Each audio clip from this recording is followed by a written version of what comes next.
Take off your mute, Ed.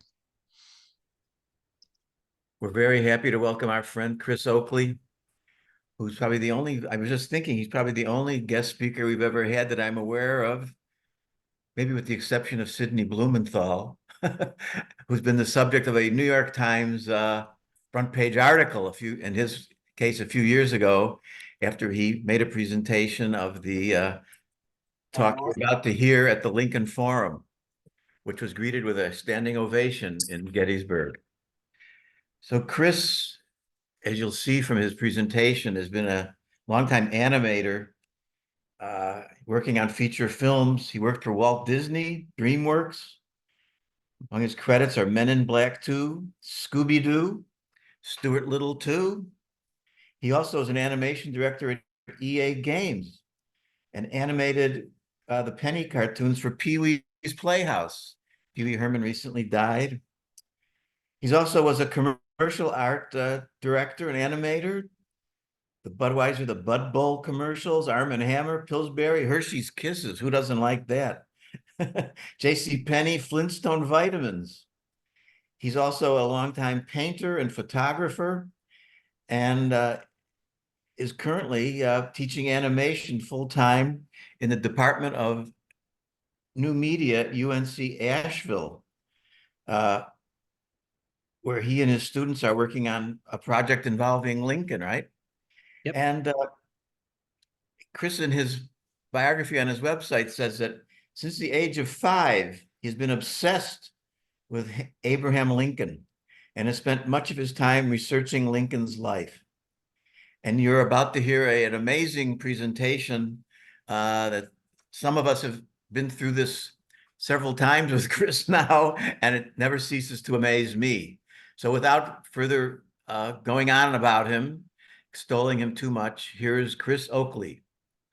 Well, thank you. Thank you, Ed. Thank you, David. And yes, I know many of you have seen this. Some of you were at the Lincoln Forum in 22 when I first gave this presentation. The good news is that there are a lot of I've added a lot of visuals to it that you didn't have before. So hopefully you'll be seeing some new stuff in this presentation. Let me go ahead and share my PowerPoint here. And let's see here. This is yes, that's what I want to do. Okay. And hopefully you are all seeing my main page. And hopefully you are all seeing my PowerPoint now. Is everybody seeing? Is it taking over your screen? Yes. All right. Yes. So good. So let's go forward here. Yeah, so thank you everybody again. And it's really great to be speaking to the Lincoln Group of DC. I know you guys have been around for a long time, many years, and several major historians have addressed you over the years as well. And I'm honored to be now part of that. Next year is 90 years. 90. Wow. Oh my God. So thank you again. And I'm just going to jump right in here. I've been asked to share with you what I consider to be a classroom success story. And it's a story deeply rooted in the emerging field of the digital humanities. It's a story about the twists and turns my students and I have experienced since we endeavored to create a key moment in American history. It's also the story of how we unexpectedly came to shed new light on that historical moment. So 81 years ago, on November 18th, 1863, Abraham Lincoln traveled to Gettysburg, Pennsylvania. Now, the purpose of his trip was to preside as the chief executive over the consecration ceremony for one of our country's first national cemeteries. Now, whether you have a casual interest in Lincoln or you spend your days and nights studying his life, the highlights of this story are very familiar. We know that a prominent local attorney named David Wills invited Lincoln to make a few appropriate remarks at the dedication of what is now the Gettysburg National Cemetery. We know that on the morning of the 19th, Lincoln mounted a chestnut horse and rode in a grand parade from downtown Gettysburg to the new and uncompleted Soldiers National Cemetery. We know that an estimated crowd of 15,000 spectators showed up to witness that ceremony. We know that the main orator of that day, Edward Everett, spoke for 2 hours, and that Lincoln spoke for a little over 2 minutes. We know all of this because it was widely reported in the press and has been written about in history books ever since. But for all the hoopla over Lincoln's Gettysburg Address and all the witnesses to it, there is one thing we don't know: where Lincoln was actually standing when he called for a national new birth of freedom. Now, according to the National Park Service in Gettysburg, where Lincoln stood is the most asked question by visitors to the cemetery. Now, over the years, several scholars and bloggers have attempted to identify the location. These researchers relied on written and photographic records of the 19th century to reach their conclusions. But each of those locations, some more plausible than others, must be classified as educated guesses, since there were no scientific methods available to test them. Now, I'm going to share with you some of my research into where Lincoln stood when he delivered his Gettysburg Address. I will show you how my undergraduate research students and I married 19th century analog materials with 21st century 3D digital technology to solve this lingering mystery. Now, over the past 12 years, our deep dive into the digital humanities has led me to understand that some of what we've been told about Lincoln at Gettysburg is suspect. Tonight, I will offer a new perspective. As revealed by 3D digital modeling, a lot of old-fashioned photographic sleuthing, and a healthy dose of common sense, tonight I can show you where the evidence places Lincoln when he delivered the most famous speech in American history. Now, as Ed mentioned, I'm a former Disney animator and currently a professor in new media. Now, people often ask me, what the heck is new media? Well, I'll give you a very technical definition. We make cool stuff on computers. And this is precisely what led me to this area of research. That and my fixation on all things Abraham Lincoln. Now, I share that passion for Lincoln with Walt Disney. And when Walt Disney was a young schoolboy, he memorized the Gettysburg Address and delivered it to his classroom. The school's principal was so impressed with Walt's rendition, he had Walt deliver the speech to every classroom in the school. Walt's obsession with Lincoln lasted throughout his lifetime, and it reached a climax when he and his Imagineers brought Lincoln back to life through audio animatronics for the 1964-1965 New York World's Fair. Using cutting-edge robotics, great moments with Mr. Lincoln still delights Disneyland audiences to this day. Now, back in 2011, in the spirit of Walt Disney, I launched an undergraduate research endeavor called the Virtual Lincoln Project. The concept was to have my animation students create a digital photoreal Abraham Lincoln and bring him to life, delivering the Gettysburg Address. We digitally scanned 2 life masks of Lincoln to get our project underway.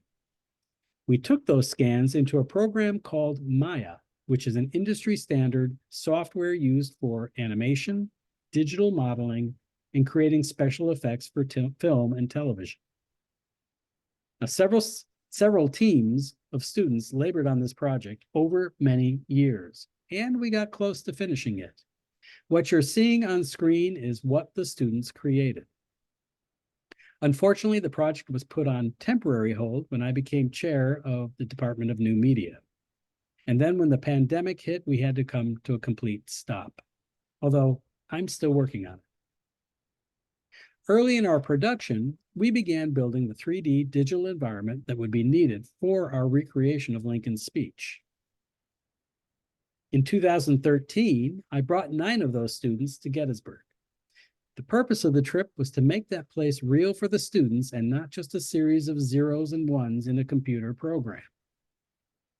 While in Gettysburg, we took hundreds of reference photos and videos. We even used lasers to measure the iconic Evergreen Cemetery gatehouse, which was a front row witness to the Battle of Gettysburg and to Lincoln's address. Using the measurements taken on site, as well as 19th century photographs of the gatehouse we'd found online at the Library of Congress's Prints and Photographs Division, my students created a highly accurate 3D digital model of the structure. When we got back to Asheville, I downloaded geographic information system data from the internet for both Evergreen Cemetery and the neighboring National Cemetery.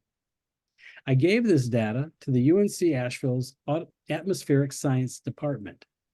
A few days later, they gave me this three-dimensional GIS map. Now, I took this map into our Maya modeling software, and I was completely blown away by its accuracy. Every hill, valley, stream, and road was clearly visible. To this surface, I added a Google satellite map, and it all lined up perfectly. This would serve as the foundation for our digital world. Now, to build upon that foundation, we added two objects whose locations are absolutely known: the gatehouse and a flagpole that had been erected for the consecration ceremony where the Soldiers' National Monument now stands. Finally, we added a 90-foot poplar tree that in 1863 stood across the street from the gatehouse. But what was missing in our 3D world was the speaker stand where Lincoln delivered his address. Well, historical accuracy was our goal, so I told the students to keep working on Lincoln while I figured out what the platform looked like and where it was located. I had no idea what I was getting into. I began by using the same 19th century materials that other researchers investigating Lincoln at Gettysburg have used: the written record, illustrations, Civil War era maps, and a handful of photographs. Contemporaneous press accounts relied heavily on the ceremony's printed program and don't shed much light beyond what was printed. More recent scholarship of what happened on that speaker stand seems to reference the work of one historian in particular, the late Frank L. Clement. Now, Clement was a professor of history at Marquette University, and his 1993 book, The Gettysburg Soldiers Cemetery and Lincoln's Address, compiles years of papers and articles into one volume. When I read the book, I thought I'd hit pay dirt. It's all there: platform size, locations, a who's who of every VIP who was seated on the stand. It even had the printed music of the songs that were performed during the ceremony. Now, because we don't have a photograph of Lincoln actually delivering his address, many artists have tried to illustrate that over the years. The most compelling piece is by Joseph Becker, whose contemporaneous illustrations of Civil War scenes appeared regularly in publications throughout the war. His illustration of the consecration ceremony appeared as a centerfold in Leslie's Illustrated Newspaper in December 1863, and it is a remarkable resource. In it, Evergreen Cemetery's gatehouse serves as a doorway to the ceremony taking place up on Cemetery Hill. Here we can see the enormous crowd spread out over the grounds of both cemeteries. Now, at the time, there was no fence separating them. In this close-up, we can see Becker's rendition of the speaker's stand. Now, at first glance, the photographic record of the ceremony leaves much to be desired. Only 6 photographs of the actual ceremony are known to exist, and they were all taken at some distance from the speaker's platform. In all of the views, the crowd of spectators, soldiers, and marshals on horseback obscure the physical stand. But when you take a much closer look, these photographs are rich with detail and crucial information. Now, Civil War photography scholars have determined the 6 photographs were taken by 3 photographers. 2 of the photographs were taken by Peter Weaver. Now, Weaver's first photograph was taken from an upper floor window of the William Duttera house, according to William Frazanito. Now, Bill was a U.S. Army intelligence analyst who made a name for himself as the expert on Civil War photography, and in particular, photography at Gettysburg. The Duttera House was located at the base of the hill on Steinwehr Avenue, where the Quality Inn now stands. Several years ago, Bill Frazanito and I were having drinks at the Quality Inn's Reliance Mine Saloon, where Fraz, as his friends call him, keeps office hours. Now, we were introduced to Fred Sherfy, who had something he wanted to show us. He pulled a folder out of a briefcase and produced this image, the only known original print of this Weaver photograph taken from the Duttera House. Now, I'd previously seen poor reproductions of it, which I was using on our project. But Fred very kindly allowed me to use a high-resolution scan of his print for my research. This image looks uphill past Taneytown Road, across the National Cemetery and into Evergreen Cemetery. The details in this photograph are astounding. In the foreground, you can see that the Duttera's backyard is being used as a parking lot for carriages. Up on the horizon, you can see the gatehouse, the 90-foot poplar tree, the flagpole, the rise of the speaker stand and the comfort tent. And even by the way, the comfort tent was something we'll get to in a moment. But you can also see the platform that photographer Alexander Gardner was using to take his photographs. Crouched on top of the platform is a human figure, which could be Gardner or his assistant. The photograph also offers a sweeping view of the fresh graves in the National Cemetery, and it helped us to determine which soldiers had been buried. At the time of the ceremony, only 1/3 of the soldiers had actually been interred. The second photograph credited to Peter Weaver is this view, taken from the second-floor rear window of the Evergreen Cemetery gatehouse. In this somewhat washed-out photo, we're looking uphill across the grounds of Evergreen, where spectators are making their way toward the cemetery, or to the ceremony. Evergreen is on the left, the National Cemetery is on the right.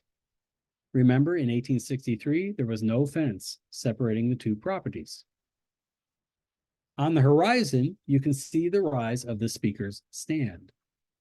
In the middle of the horizon is the flagpole. Over to the right, you can see a section of fresh graves on the National Cemetery side. You can vaguely see Alexander Gardner or his assistant perched high above the crowd on his photography platform.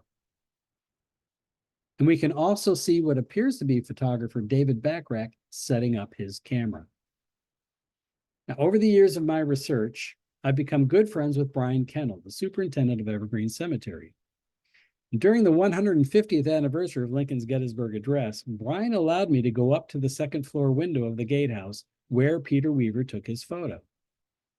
As I aimed my camera out the very same window, at approximately the same time of day, exactly 150 years later, I was able to understand why Weaver's shot was so washed out. He was shooting directly into the sun. Now, 3 of the 6 dedication photographs have been attributed to Alexander Gardner, the man standing on that platform in the distance. Stereophotography was quite the rage during the Civil War, and many of Gardner's most famous images were taken actually in stereo view. I obtained these digital versions of the Gardner photos from the Library of Congress website, where you can search their online archives and download images and documents in high resolution. Taken from high atop Gardner's platform, these 3 views face northeast across the National Cemetery and into Evergreen Cemetery. In the foreground, soldiers in dress uniform and carrying rifles with fixed bayonets mill about, while several boys who are fascinated by the camera are posing. Assistant marshals with white sashes are processing on horseback past the flagpole toward the speaker's stand. Beyond the line of horses is the gatehouse, the flagpole, and the 90-foot poplar tree. You can see East Cemetery Hill and the tree-topped Culp's Hill off in the distance. The speaker's stand rises up just in front of the comfort tent, which I mentioned earlier. Now, the comfort tent was provided for Everett Everett because it was going to be a long ceremony. Everett suffered from a kidney ailment, and he had issues controlling his bladder. To the right of the comfort tent is the parking area for the VIP's horses. And further to the right and beneath this stand of trees is something called the Rocky Center, the highest point in Evergreen Cemetery, where large boulders were piled up after being excavated from grave sites. Well, this is the second Gardner stereo view that I downloaded from the Library of Congress website. They had also had a high-resolution scan of the right side of this image, so I downloaded that file, and while examining it, noted that the negative plate was in poor condition. Looking back at this stereo view, I noticed that the left side was in much better shape than the right, but I couldn't find a link to a high-resolution scan of it. Well, there was a button at the top of the website that was labeled Ask a Librarian. I clicked the button and I sent them a text, asking them if they had ever scanned the left side in high resolution. The next morning, I received a reply. No, we haven't. Would you like us to? And I believe I paid $73 to have Gardner's original glass plate negative scanned at a high resolution. And for several months, I was the only person in possession of this image. And what a boost it was to my research. When I remembered that Gardner or his assistant who took this photo was visible in Peter Weaver's photograph taken from the second floor window of the gatehouse, I wondered if the opposite was true. The scan of this photograph was very high in resolution, so I took the image into Photoshop and zoomed way in. Sure enough, you can see Weaver's box camera just inside the window pointing in our direction. You can even see Weaver standing next to it. In another Gardner photo, Weaver and his camera are even more visible. But there was yet another surprise. Back to the stereo view that I was focused on, you can see a bearded man standing on the right edge of the frame. But that part of the image has chipped away and his face is obscured. In the scan I ordered from the Library of Congress of the left side, he is clearly visible. Yes, it looks like Alexander Gardner is photobombing his own photograph. Now, I do feel obliged to mention that back in 2013, there was quite a debate among historians when I went public with an assertion that I'd found Lincoln in this Gardner photo. For the purpose of keeping this presentation on topic, I'll table that discussion. We can talk about it in questions and answers later if we want. But if you want to learn more about that discovery and debate, become an active participant in the digital humanities and Google Smithsonian Magazine, Will the Real Abraham Lincoln Please Stand Up? Now, the final photograph of the ceremony has been attributed to 19-year-old photographer David Bachrach. Recent scholarship has called that attribution into question. Bachrach may have been assisting another photographer from Matthew Brady's studio, or it may have been somebody else entirely. But for now, I will continue to call this the Bachrach photo. Now, Bachrach was positioned about 168 feet northwest of the front of the speaker's stand. This photograph first came to the public's attention in 1952 when Josephine Cobb, chief of the still photo section at the National Archives, identified a photograph labeled "Crowd of Citizens, Soldiers, etc." as being the consecration ceremony of the National Cemetery. Knowing that Lincoln had to be in there somewhere, Cobb enlarged the negative plate several times and eventually found Lincoln seated on the platform. To Lincoln's left is Secretary of State William Seward. Well, now that I had all these 19th century materials in hand, I turned my attention back to the size, shape, and location of the speaker's stand. Well, according to Frank L. Clement, the speaker's stand was 12 feet wide and 20 feet deep. There were 30 VIPs seated in 3 rows of 10 chairs each. Abraham Lincoln sat in the center of the front row, with Secretary of State Seward seated at his left and Edward Everett seated at his right. Now, how did Clement know the exact size of the platform? Because W. Yates Selleck said so. Selleck had been appointed by the governor of Wisconsin to serve as a commissioner representing the soldiers from that state who were to be buried in the National Cemetery. As a commissioner, Selleck had a reserved seat on the platform, and he wrote that it was 12 feet wide and 20 feet long. Well, not only did Clement accept the 12 by 20 foot measurement, he repeated that number 33 times throughout his book.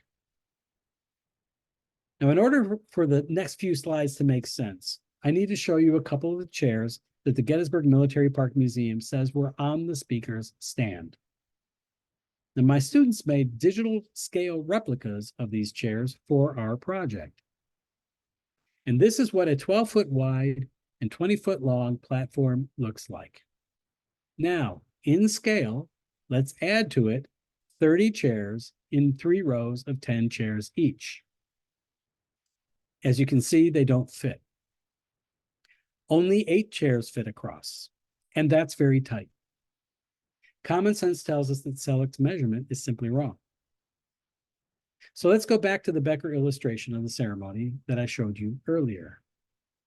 In this close-up of the speaker's stand, you can see that this is a much larger platform than 12 by 20 feet. And there are over 100 people on it, many of whom appear to be standing on risers on the back half of the stand, like a choir in a church. Now let's compare this now with Becker's preliminary sketch for the same illustration, which was drawn on site on November 18th, the day before the ceremony. This sketch is far more accurate than the finished piece. He included a detail on the upper left of soldiers being buried in shallow graves. But notice how he's drawn the speaker's stand. In this detail of his initial sketch, we can see that he has drawn a very large platform, as indicated by the size of the workers standing on top of it. He is also indicated with an arrow and with text that the speaker will face this way. This stand is facing northwest and is far larger than 12 by 20 feet. So let's go back to the photographs. In the garden shot, we're looking at the stand from the opposite side of the Becker illustration. We can see that this is much deeper than 20 feet. We can also see that many people on the platform appear to be elevated higher than the rest.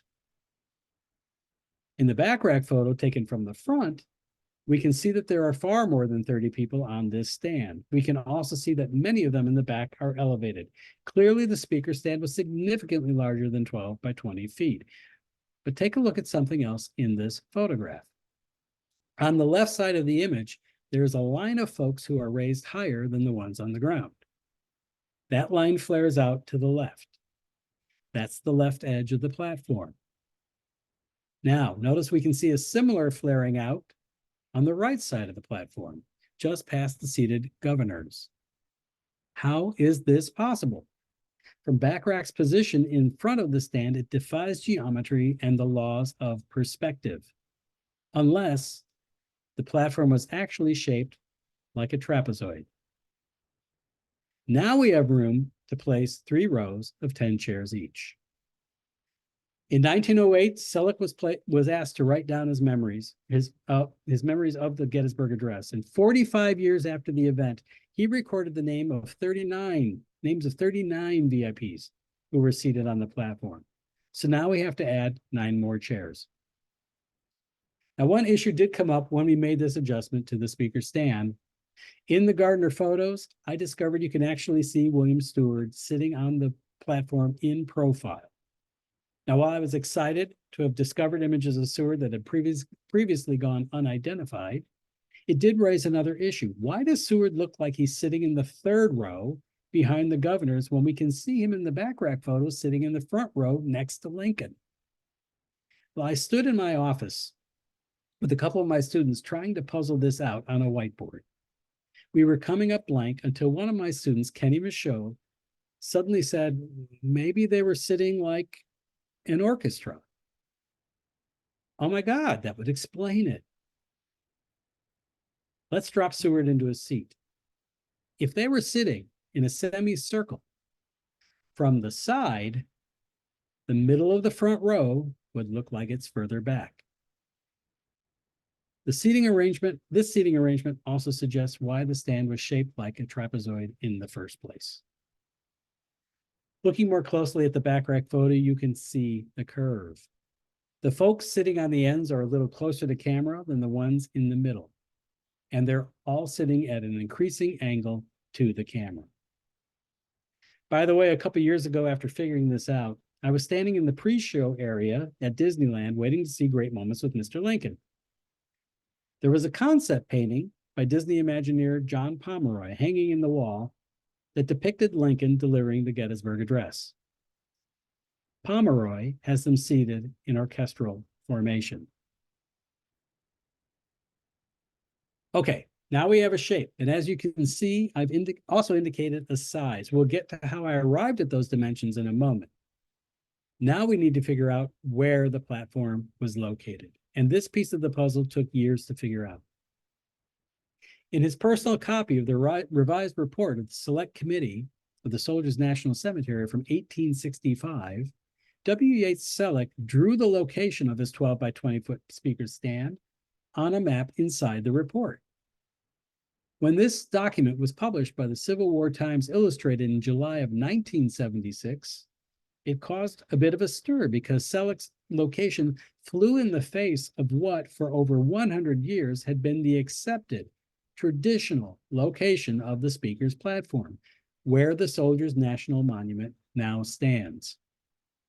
Clement dismissed Selleck's location because it put the speaker's platform downhill and close to where the New York Monument stands today. Had the ceremony taken place there, the graves would have been behind the speaker stand and not in front of it. Now, eyewitness press reports placed the stand much higher on the hill, describing a commanding view of all the surrounding area. Now, most people took that to mean where the National Monument stands. But according to one reporter who was there, the flagpole stood where, quote, "it is proposed to erect a national monument."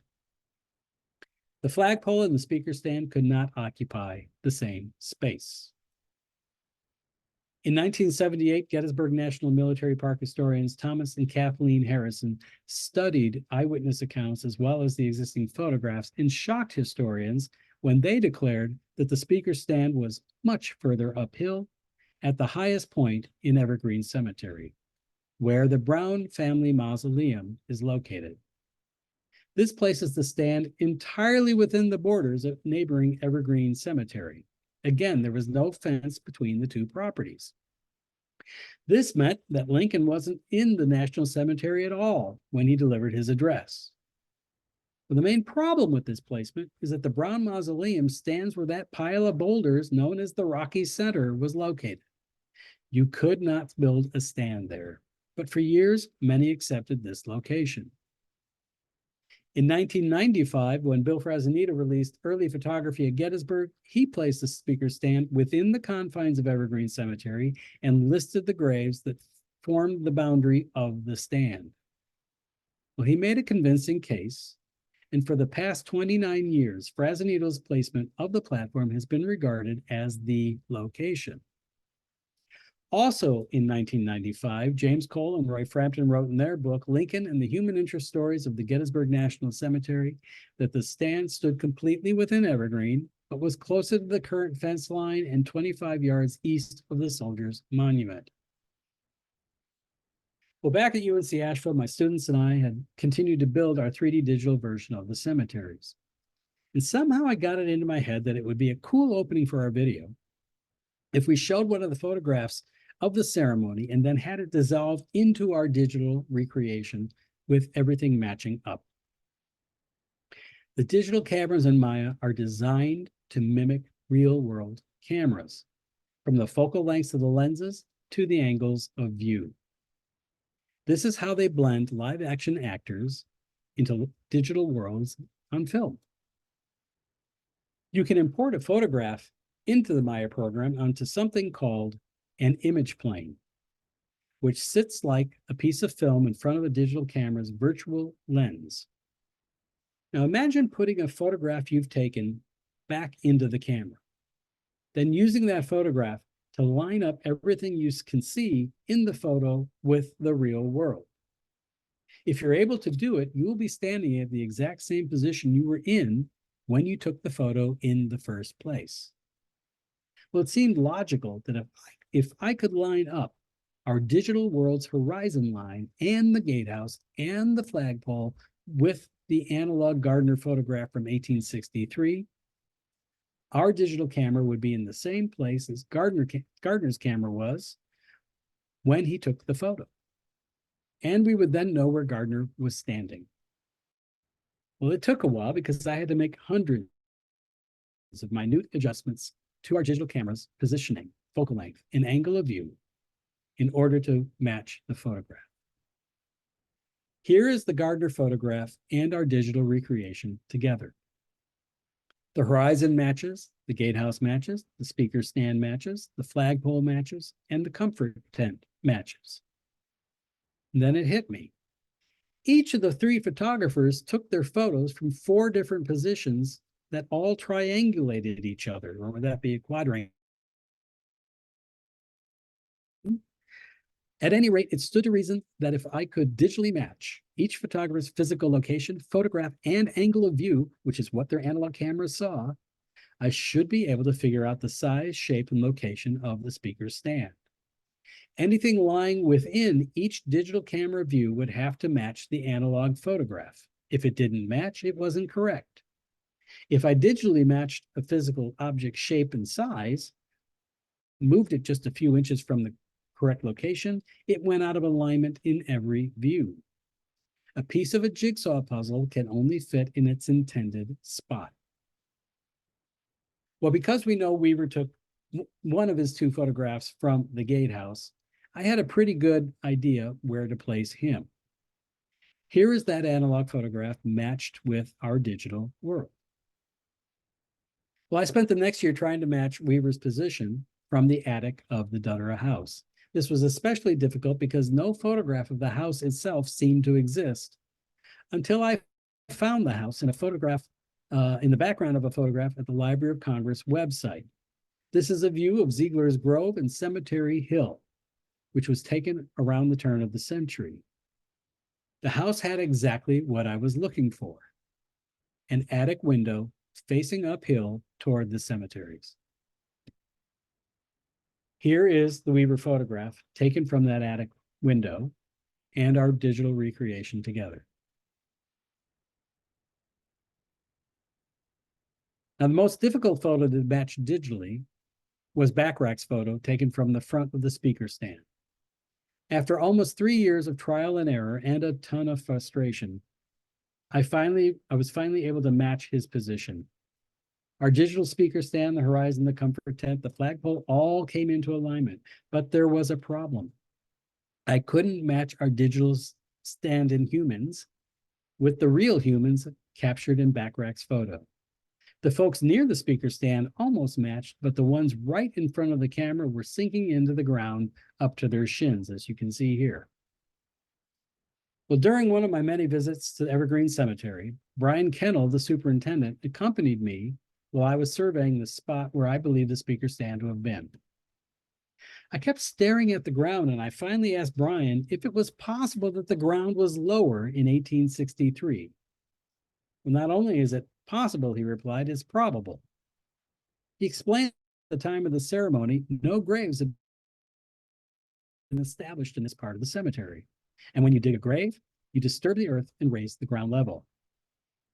He pointed to the narrow alleys that separate the sections of graves, which were a good 6 inches to a foot lower, like a gutter in a bowling alley. That's the original height, he said. Well, armed with that information, I carefully lowered the ground level in our digital world about 8 inches, and suddenly everything fit. None of our digital humans looked like they were sinking in quicksand. The last piece of the puzzle fell into place. Here is the Bachrach photo and our digital recreation together. The horizon matches, the speaker stand matches, the flagpole and the comfort tent are where they should be, and the people are standing firmly on the ground. Now, while I was thrilled with this breakthrough, I always felt a little uncomfortable about it. Was I cheating? Well, in October of 2022, Chris Gwynn, the Chief of Interpretation and Education for the Gettysburg National Military Park, sent me a PDF of their 466-page cultural landscape report for Gettysburg National Cemetery. The report discusses at length a civilian conservation corps project that transformed the park in 1934. In the 71 years since they had been laid, the semicircular headstones in the cemetery had settled on their stacked stone bases at different levels and rates. By 1934, the headstones looked unsightly and out of alignment. With CCC money, workers leveled the gravestones and poured cement underneath to give them a sturdier base. Then the entire terrain was regraded and raised 8 inches. This changed the landscape and brought the sloping hillside flush with the tops of the headstones. The GIS map we were using for our digital world reflected this ground level, not the one of 1863. No wonder our digital characters were in the ground up to their shins. With that confirmation of the terrain level and over 12 years of successfully triangulating and digitally reproducing the analog photographs and maps, we now have a pretty good idea of the size, shape, and location of the speaker's stand. The speaker stand was much larger than the accepted size. It was shaped like a trapezoid, and it straddled both cemeteries. The back half of the platform stood in Evergreen Cemetery, while the front half, where most of the VIPs and Lincoln sat, was on the National Cemetery side. When Lincoln rose to deliver his Gettysburg Address, he was standing well within the grounds of the National Cemetery. I humbly submit that this isn't just another educated guess. The 19th century reporters, witnesses, illustrators, and photographs left us many clues. All we needed was the 21st century technology, the patience, and the will to put it together. Looking at this another way, we can use our digital models and cameras to trace what each photographer's camera saw. Here is where Peter Weaver took his photo from the Dutera house. Everything to the left and right of this angle of view is not in his photo. Everything within it is. Here is where Weaver took his photo from the gatehouse window. Here is where Gardner and his assistant took their photos. Here is where Backrack took his photograph from the left of the platform, left front of the platform. And as you can see, when viewed this way, we get a sort of Venn diagram, which shows only one area where their views overlap. The traditional location, the Soldiers Monument, is mostly within the central area, but the other stands all fall outside of this intersection. Only the speaker's platform, revealed by my research, falls completely within this central zone. Okay, so in the end, does it really matter if we know where Lincoln was standing when he delivered his Gettysburg Address? Certainly what he said matters more than where he said it. But I believe it does matter. Knowing you are standing on the very spot where Lincoln proclaimed the government of the people, by the people, for the people, shall not perish from the earth, ignites the imagination and transports you back in time. You become a living witness to the event. And as historian Scott Schrader and Michelle Crowell like to remind me, it also tells you what Lincoln was seeing when he delivered those immortal words. Well, our nation is divided once again, and people have stopped listening to each other.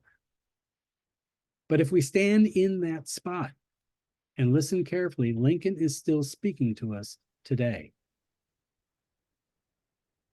10 years ago, my students and I explored Evergreen Cemetery for a couple hours, trying to find the Frazanito platform location, which we thought was it at the time.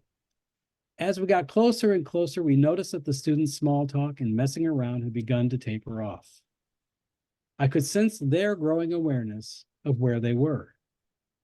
And by the time they were using their bodies to mark off the dimensions of the speaker stand at the location, there was absolute silence. They knew they were standing on what Lincoln called hallowed ground. Well, I've had many of these students tell me over the years that they had very little interest in history when they joined the project. They were in it for the technical challenge. But by the time their work on the project had come to an end, they'd all become history buffs. The digital humanities was the gateway to a world they had not yet explored. And the journey for all of us was incredibly immersive. Does it really matter if we know where Abraham Lincoln stood when he delivered the Gettysburg Address? Absolutely. Thank you.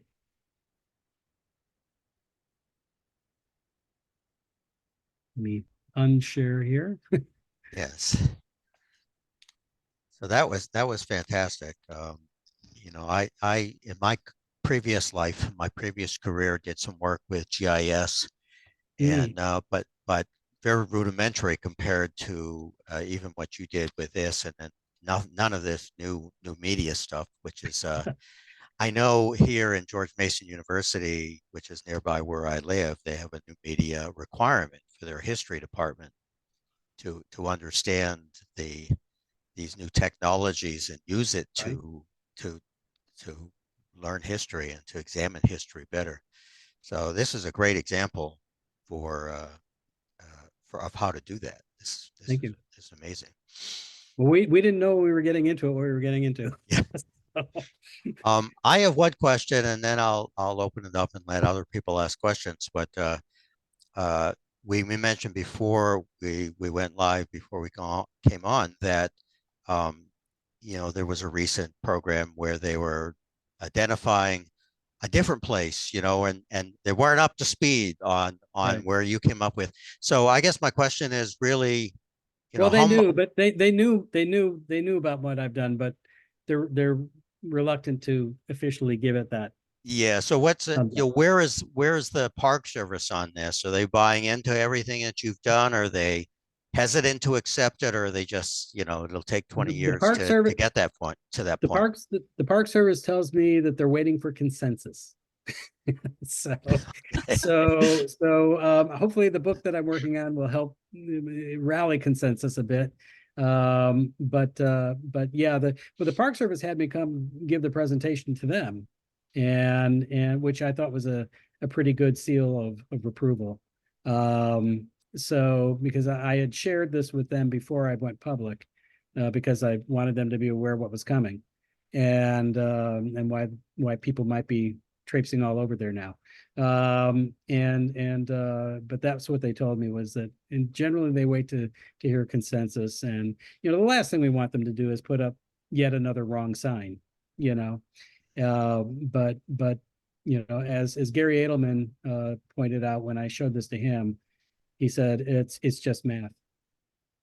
So, you know, Yeah, which I thought was a good way to look at it. yeah, it's pretty persuasive. So John Cooper, you have a question? Yeah, hi. Thanks, Chris. Great talk. Thank you. I was wondering about, it looked like there were shadows in the various pictures. How did analysis of the shadows figure into your reconstruction? Oh, it did. Thank you for noticing that. If you look at the gatehouse, back then, it's a little hard today to be able to do it because they've added some stuff on top. They added like a porch in the part where the arch is, which kind of destroys any shadow work that's there. But the Maya software that I was using, you can actually, you know, plug in the time of day, the date, and you can go back thousands of years, and it will put the sun in the sky where it was. So you're able to actually then do analysis of where the shadows are falling, and to say, okay, this is 10:30 a.m., this is 11 a.m., this is 11:45, you know, and that was one of the very first things I did when we had this all laid out, was I wanted to know more about what times these photographs were taken. And these were all being taken, these photographs, like the one behind me, the Alexander Gardner photograph, were all taken just, you know, in the hour or so before the actual ceremony began. And this was they had that huge procession and dealing with the crowd and everything. So the only photograph that was actually taken of the actual ceremony while it was in progress, or appears to be, or just afterwards, is the background photo from the front. And unfortunately, the cloud cover on that was a little strong, so the shadow sort of disappeared. Thank you. Sure. Chris, when you say the Park Service says it's waiting for consensus among whom? Exactly. Own historians or? I think yeah, they listen to historians, but I think that as long, if I just keep evangelizing, hopefully eventually they'll get around to it. But I think there also needs to be some political pressure put on, perhaps. Letters from congressmen, letters from senators, Yeah. letters from groups like the Lincoln Group, people who believe that this should be acknowledged. I mean, the question I get all the time is, okay, so where is it? If I want to, I'm going to Gettysburg. I'm there with my granddaughter. I'm getting emails like this. I'm standing there right now with my granddaughter. Where should I be?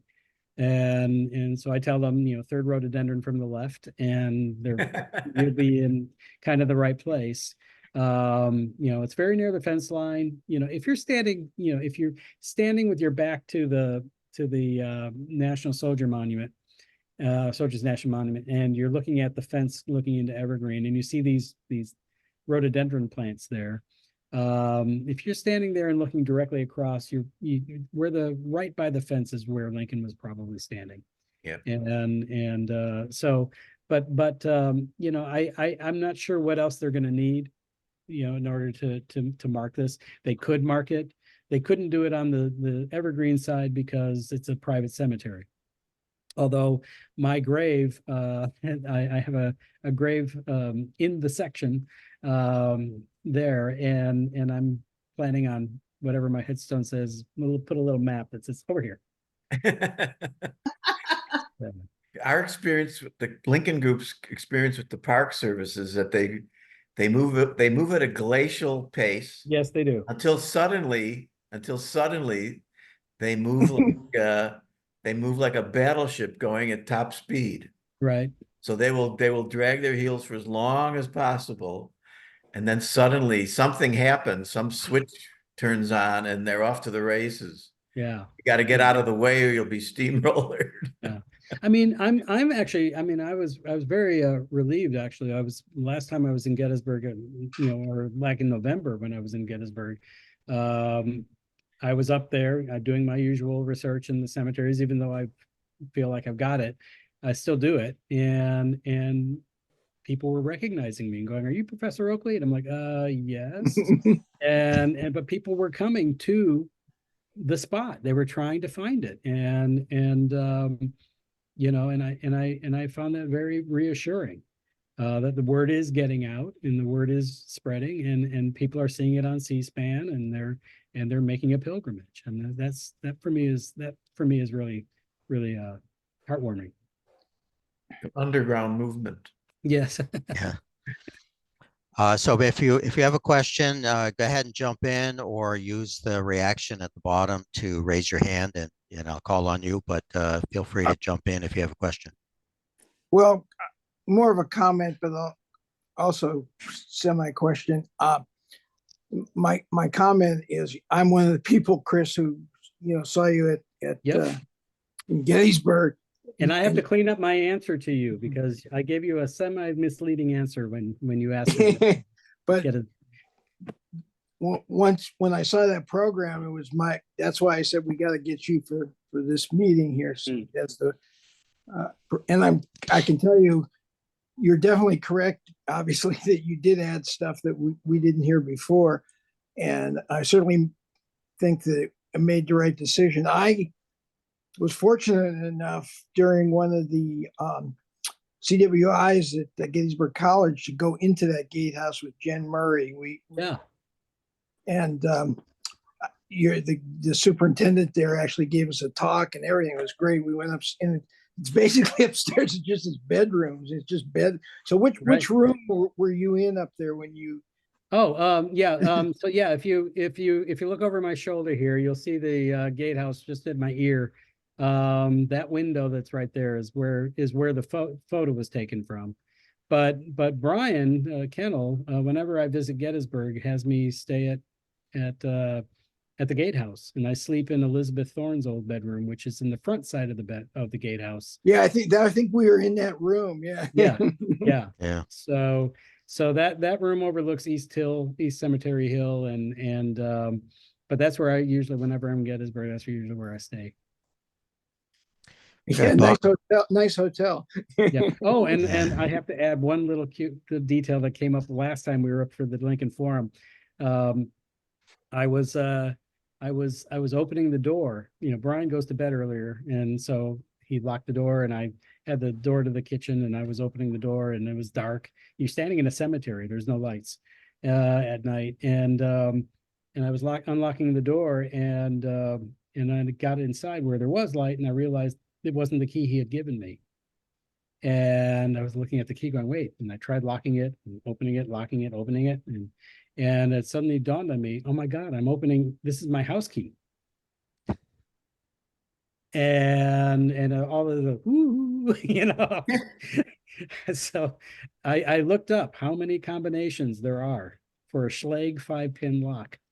And there are something like 16,000 possible variations, and yet I had the key that opened the gatehouse.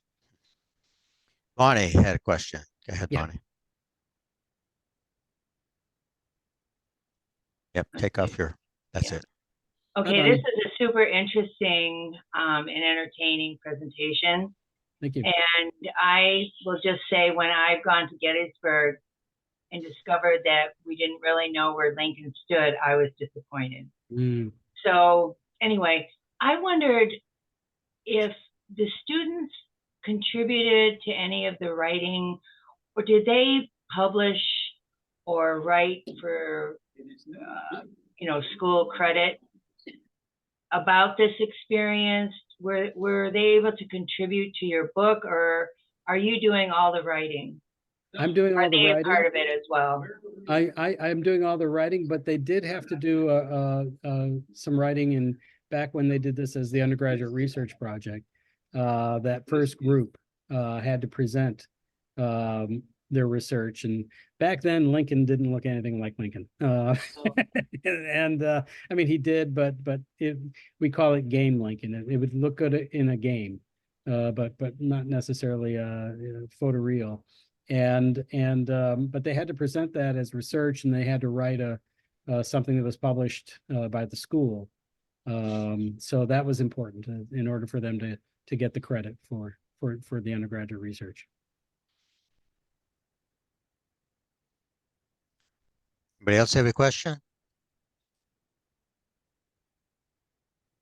While people are thinking, let me ask, your professor in this new media have you and your students did this project, or you've been working with your students over many years for working on this project? Are there other examples of projects using new media that have delved into historical subjects like this that you're aware of? Well, I do know that we have some fellow history professors at UNC Asheville who have gone digital, who are trying to use the digital humanities in various ways, or they'll consult with me on something. One interesting project that I don't think actually went through was in Africa, about the slave trade and places where they were being held in Africa before transport across the sea. And I thought, oh man, this is ripe for what we're doing. The same kind of thing we're doing. If you could, recreate those, essentially caves that they were being held in. You could recreate the whole thing and do an augmented reality, presentation. I was hoping for something like that, and but that didn't work out. But those are the ones that immediately come to mind.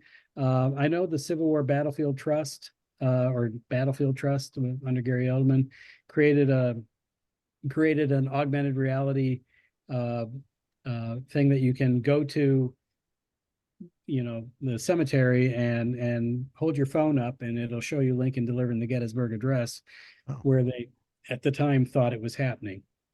It's not in the right place, but it's close. Speaking of which, John, you asked me at the Lincoln Forum, if it was close to the Jenny Wade grave, and I said yes, but it's all relative. That whole space is I see my husband Bruce is on the call. He was surprised when I first brought him here or brought him to Gettysburg. He was surprised at how small everything was, how close it all is, because he's been looking at these big panoramic photos that I've been using, and he's like, "Oh my God, you're just right on top of it." So relatively speaking, it's close to the Jenny Wade grave. I mean, but within 50 yards probably. Well, So, the reason I ask you that question is because was there with Ed Bars more than once, but yeah, the question he always got, where was the Gettysburg Address? And Ed would always say, right next to the Jenny Wade grave. Right. Yeah, and that's kind of the frustrating part too, is that we still have the certified battlefield guides. I keep hearing reports of, they're still taking them to the fence line and pointing to the Jenny Wade grave and saying, "Oh, it was right over there," or pointing to the National Soldiers Monument and saying it was here. And I kind of wish they would stay a little bit more up on current scholarship, instead of relying on what they memorized 40 years ago, to pass their tests. So. Are there other mysteries at the Gettysburg battlefield, the national park, waiting to be solved? Well, some people have asked if they could do an archaeological dig to see if there's anything left of the speaker's platform. I doubt that would yield anything. There's graves there now. There has been an archaeological dig. They just put bodies in them, so I don't think that would yield anything. And there's certainly many mysteries of what happened across the battlefield. Battlefield. So, and that's one thing that Tim Smith and Gary Edelman are all over. That's what they specialize in, and Bill Frazanito.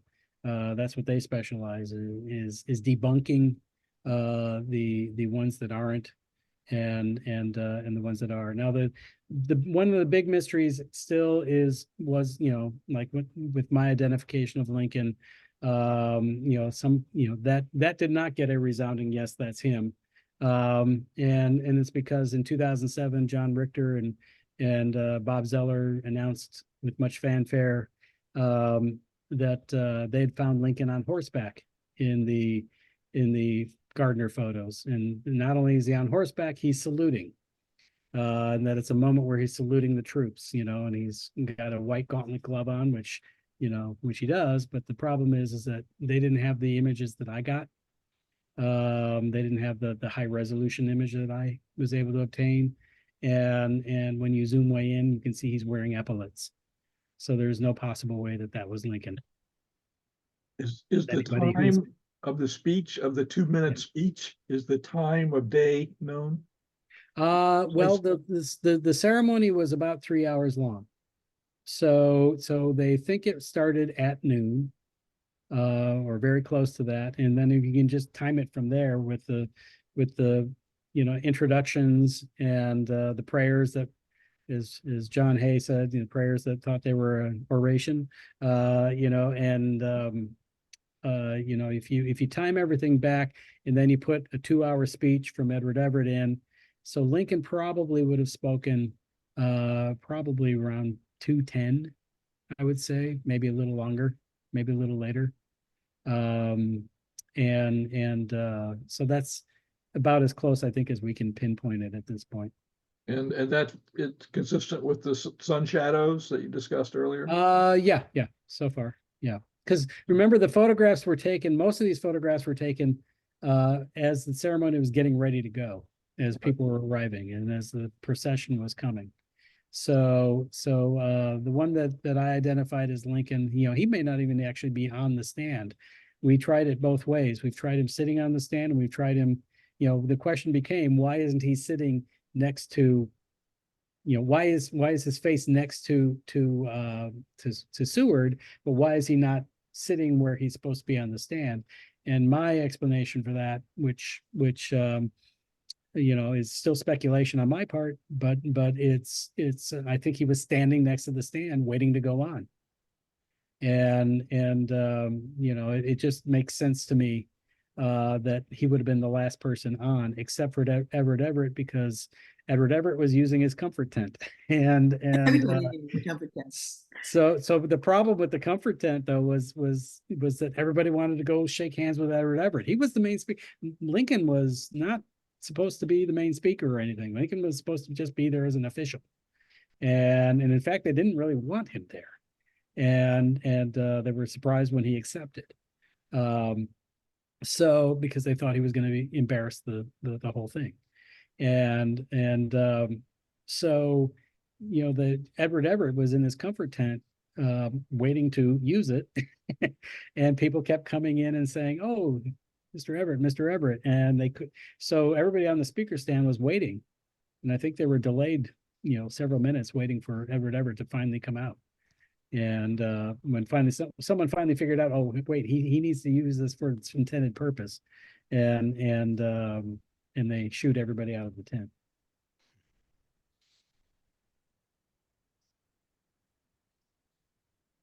Anyone else? I see. Question here. Publication date for your book? Oh, I hope someday I hope to have that. Yeah, I'm on sabbatical right now, so I'm writing this book fast and furiously, and I think I am going to get through at least the first draft while I'm on sabbatical. So I'm hoping that I'll have that sometime in the next year or two.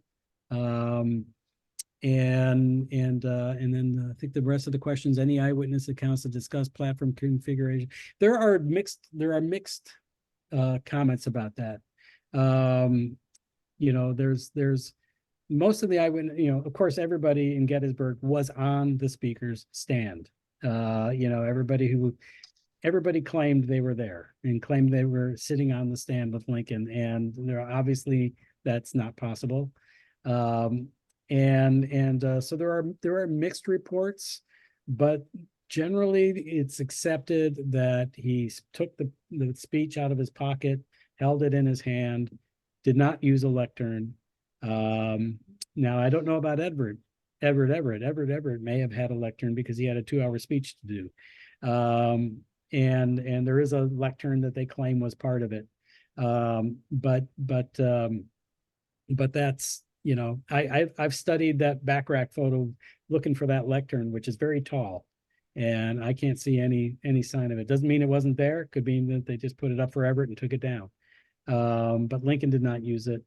The other thing about that we do know is that Lincoln didn't move much, and that's kind of buttressed by his law partner William Herndon's recollections that said that Lincoln never moved when he made a speech. He may gesture with his hands, but he never really moved. And he says you could put a dime between his knees at the beginning of the speech, and at the end of the speech, the dime would still be there. So he would just plant himself and go. So we do know that. The one question that did get asked a lot is people were saying that they didn't hear the speech so much because they were all focused on this photographer, whether it was Backrack or one of the other people, out in front of the speaker stand, trying to set up his camera, it's wet plate photography. It's a very elaborate process, takes, several minutes to load up a plate and to get it prepared and everything and taken from the dark room, which you have to have with you. And so that he was setting his camera up, and Lincoln stood up and he was furiously trying to get it ready to capture Lincoln delivering his address. And Lincoln finished and sat down before he finished. and before he was ready, and apparently he gesticulated and swore, and people were amused. There was apparently a giggle from people who were feeling bad for the photographer. Have you been contacted by any video documentary producer or a TV network cable like the History Channel or something to produce a show about this search? And I would not yet. I would love to have that happen. Somebody did do a tweet that I thought was fun. They tweeted out to Ben Affleck to say, "Hey, somebody needs to do a movie about this."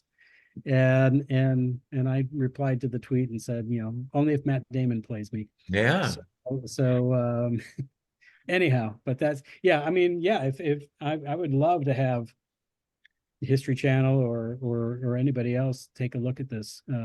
That would certainly move people to want to market. I think I saw that had seen that Edward Everett memorized his speech. Oh yeah. Yeah, So then he probably didn't need his podium. So yeah, he just gave 2 hours, yeah. like it was nothing. And Yeah. it's a very difficult speech Yeah. in my mind. It's It also, doesn't roll off the tongue. no, I mean, but it's very classical flourishes. And Yes. overly flowery and never gets to the point. Right. well, he goes through the whole battle and everything. So he was a great speaker. He was the orator of the day. Yes, he was. Of the year, of the times. So He was the orator of the era until 2:10 p.m. on that day. Then yeah. was finished. Well, I mean, Well, when you you speak for 2 hours, people aren't Right. going to remember what you said. But you do know that, and maybe some people in the group don't know this, but Edward Everett wrote a note to Lincoln afterwards saying I should be flattered if I got to the central point of the day or of the occasion in my 2 hours as you did in 2 minutes. Yeah. And Lincoln kept that. He was very proud of that. I mentioned that in the on Lincoln's birthday, do a wreath laying at the Lincoln Memorial every year, and this year I got to read the Gettysburg Address, and I mentioned Edward Everett's statement to him, and I was just so glad that nobody asked me to read Edward Everett's address. They'll play taps on you if you try. So yeah, everybody would laugh. Michelle Crowell just posted the Lincoln the letter from Edward to. Thank you, Michelle. Does anybody else have any other questions for Christopher or for anybody else that's on the call? I guess. I go ahead. guess yeah. Yep. I guess there was a definite significance to be sure that the front end of that platform was into the Gettysburg Cemetery. Yes, I would have to think that was certainly in their planning. To make sure that he was standing on the ground he was consecrating, and that they were all consecrating. I think that had to be in their planning. I don't think it's an accident. I don't think, I think they had a couple logistical issues to deal with. One of them is they had 15,000 people there and brand new graves. And they wanted to make sure that nobody was standing on the graves or trampling them in any way. And so they would have to move the platform back in order for that to happen so that the people could gather around and still not be on graves. Where Alexander Gardner was standing, where his platform was for him to take his photography, this is one thing that I was worried about. It was like, okay, here's the proof of the pudding if what I'm doing is correct or not. And when we checked to see which graves had been done, he was standing in an open area, or his platform was in an open area. So, and the people all in front of him, they were standing on open area. So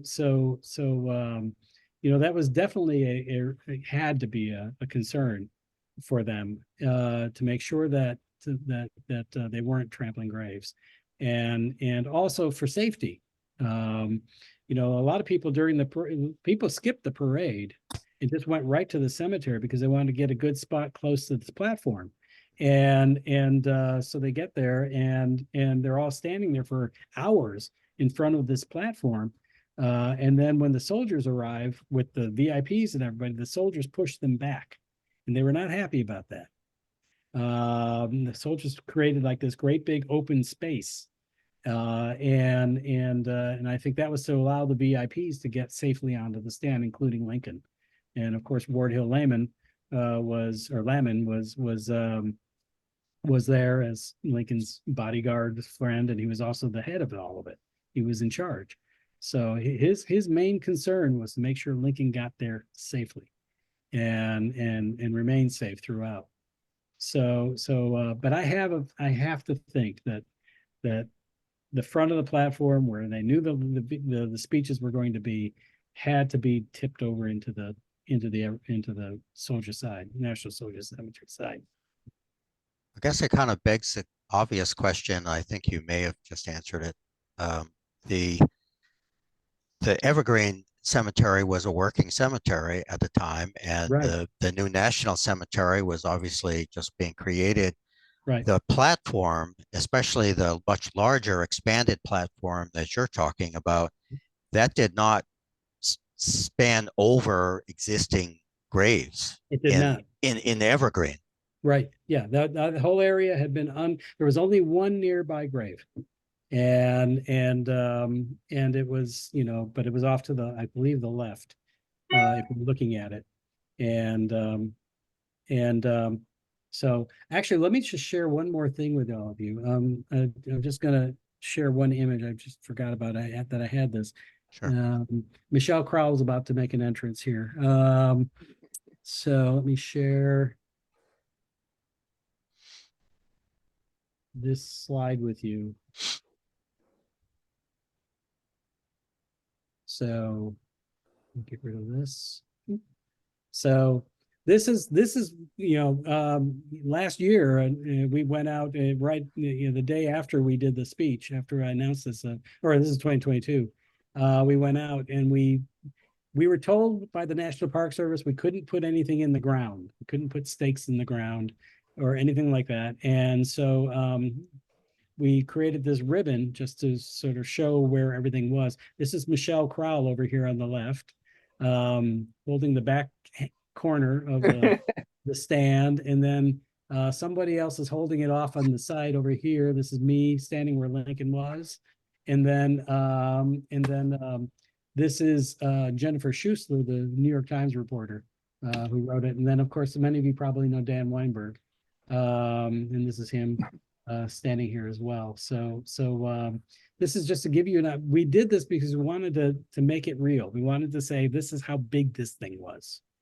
And I think these photographs kind of show you that. But yeah, these are the rhododendron that we're talking about. And so there's that. Just wanted to share that as long as we were here. Cool. So those of you who stuck around, you got the extra bonus. That's right. Okay, last call for one last question. Yeah, Chris, who actually was assigned to determine where the platform was? Did Wills himself, or did he have a committee of people with There was a committee. There was engineering a committee, type backgrounds? Yeah. Well, there was a commission for the whole ceremony, for the whole thing, and nobody that I know of has taken credit for saying I designed it, or the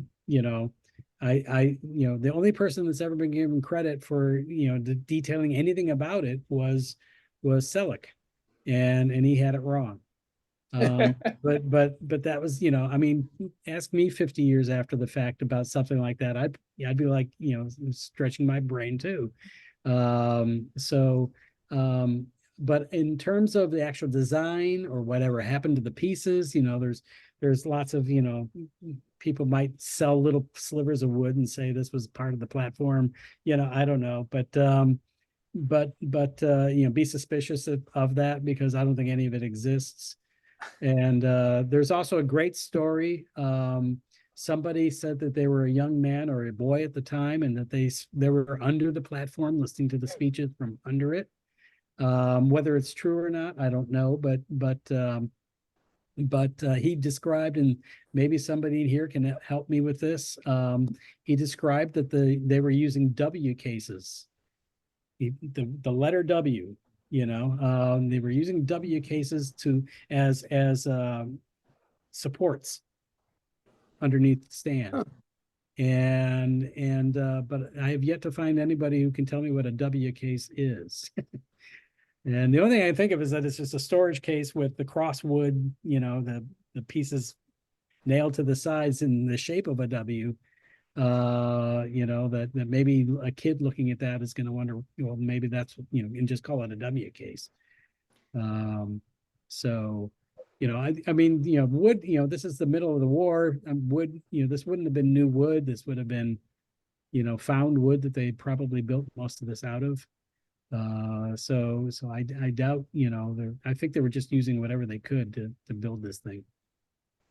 There was a book a couple of years ago called Lincoln Comes to Gettysburg by Brad and Linda Gottfried. They talk about that in that Yeah. book. About the boy? About the boy, the W Yeah, type the W things. cases. Yeah, Yeah. they dig into that. That came out 2021. Okay. Yeah, I'll take a look at that. We last year we did a photo recreation of one of those photos, and I was the one where the soldier has his glove over his face. Yeah. That was what I was. I was the guy with the glove. Right. Yeah. I mean and the whole Lincoln on a horse, saluting with the white gauntlet glove. Those of you who are military, I know some of you were in the military. You don't salute with your left hand. That's not proper, unless you don't have a right hand. And the question I always ask, and if you've heard this before from me, don't answer, but anybody know the first president who actually saluted the troops? This is what Richter and Zeller say he was doing, that he's saluting the troops, that this is in the program. Anybody know who the actual first president to salute the troops was? I guess saying George Washington is a little too obvious, right? You would think Ronald Reagan. Reagan. Yeah. Up until Ronald Reagan, it was the president's a civilian, and it's improper for the president to salute. And Ronald Reagan would do his little snappy little Hollywood salute, and people got mad at him and said, "You're a civilian. You shouldn't be saluting the troops." And they said, "Well, he's the commander in chief, and now you get in trouble if you don't." So. Okay, well, I think if we're talking about Reagan, we've gotten away from Gettysburg, I think. So I want to thank you, Christopher Oakley, for giving a great presentation, and for everybody else for being here and asking questions. We have recorded all of this, and I will end it.